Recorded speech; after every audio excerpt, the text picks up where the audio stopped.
ഇന്ന് കർക്കിടക വാവ്. വാവിനോടനുബന്ധിച്ച് സംസ്ഥാനത്തെ പ്രമുഖ ക്ഷേത്രങ്ങളിലും നദീതീരങ്ങളിലും ബലിതർപ്പണം നടന്നു.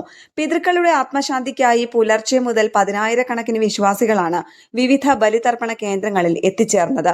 ആലുവ മണപ്പുറം, തിരുവല്ലം പരശുരാമ ക്ഷേത്രം, വർക്കല പാപനാശം, ശംഖുമുഖം തുടങ്ങിയ പ്രമുഖ തീരങ്ങളിലെല്ലാം വൻ തിരക്കാണ് അനുഭവപ്പെട്ടത്. പുലർച്ചെ 2 മണിയോടെ തന്നെ ഭൂരിഭാഗം കേന്ദ്രങ്ങളിലും തർപ്പണ ചടങ്ങുകൾ ആരംഭിച്ചു. തിരക്ക് കണക്കിലെടുത്ത വിപുലമായ ക്രമീകരണങ്ങളാണ് ദേവസ്വം ബോർഡുകളും പ്രാദേശിക ഭരണകൂടങ്ങളും വിവിധയിടങ്ങളിൽ ഒരുക്കിയത്.